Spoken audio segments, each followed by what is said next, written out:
First, I have to congratulate the Communist Party for the 100th anniversary. That is the congratulation from a representative, if I may say so, of the Social Democratic Party in Germany. China in the last 100 years, after this 100 years of humiliation and other very, very bad things, China stood up, developed well, especially since Deng Xiaoping, China is back on the global stage, and that's good.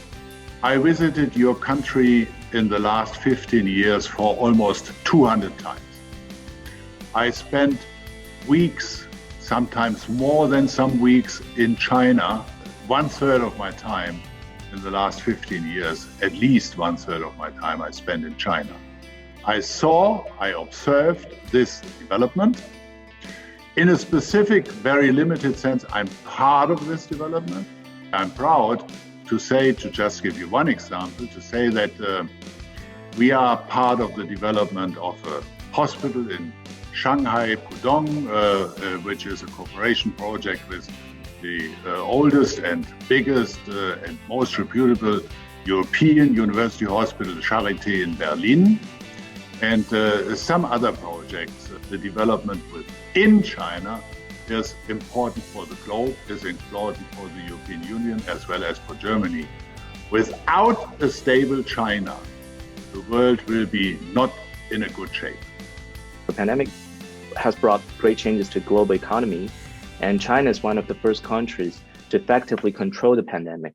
How does China affect the global economy, and how do you think of the performance of the Chinese government in the fight against the pandemic? There are countries like China controlling the pandemic situation much better than others, including the Europeans and including Germany.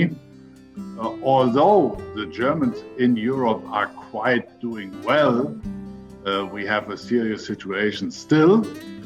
If it comes to the economic impact, China returned to a place, if I may say so, which was held by China in 18 out of the last 20 centuries, being a leading power on the world in cultural terms, in scientific terms, as well as in economic terms.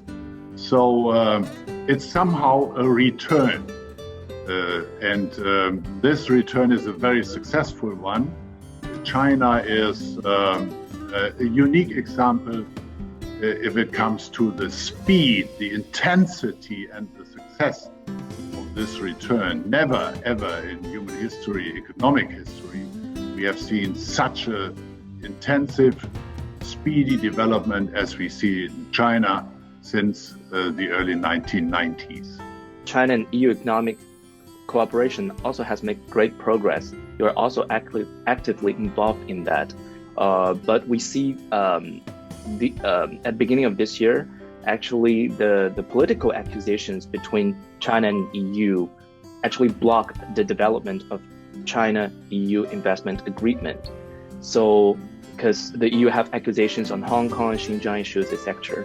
So, what kind of impact do you think this will have on the agreement? Oh, let me tell you something like a personal experience.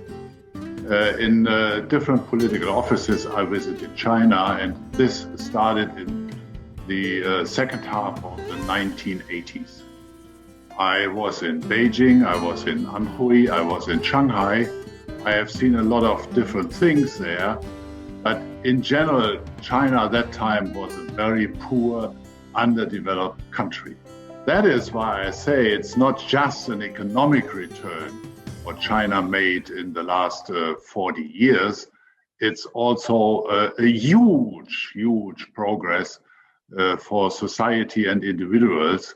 If you look on the life expectancy, if you look on the taxpayers' money you spend for education, for living, for the healthcare system, and so on and so on. There are a lot of examples providing evidence that this development in China is not only an economic one, it's something which changes society and makes the living conditions of the individuals much better than they have been, let's say, 3 decades ago.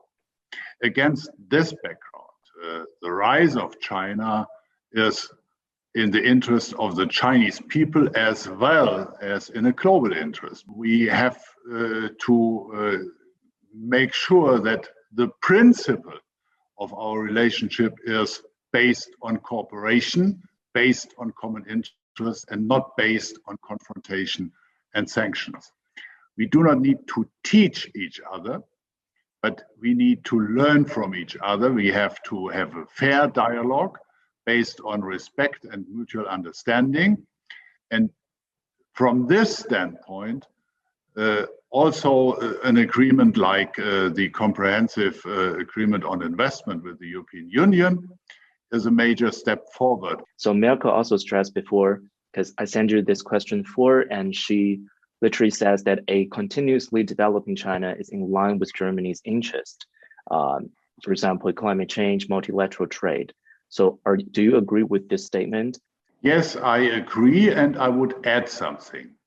We need, on the global level, cooperation with regard to climate change, with regard to weapons of mass destruction, their control and their reduction, with regard to terrorism and the fight against it, with regard to different international issues, including the pandemic.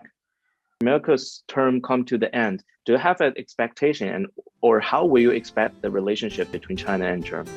Well, every transition of the government has an impact on the international relations and relationships of this government.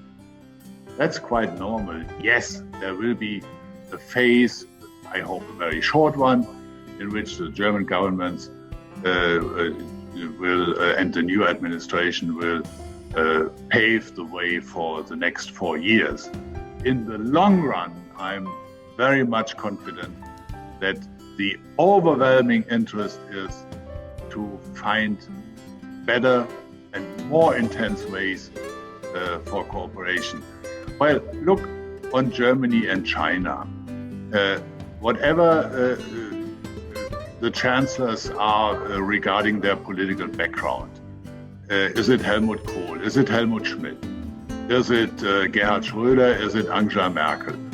They very much and very soon after taking over office understood the very, very big importance of German-Chinese relationships, and they handled it very well. So I'm confident that the new chancellor, whoever it is, will handle the German-Chinese relationships as well as the predecessor.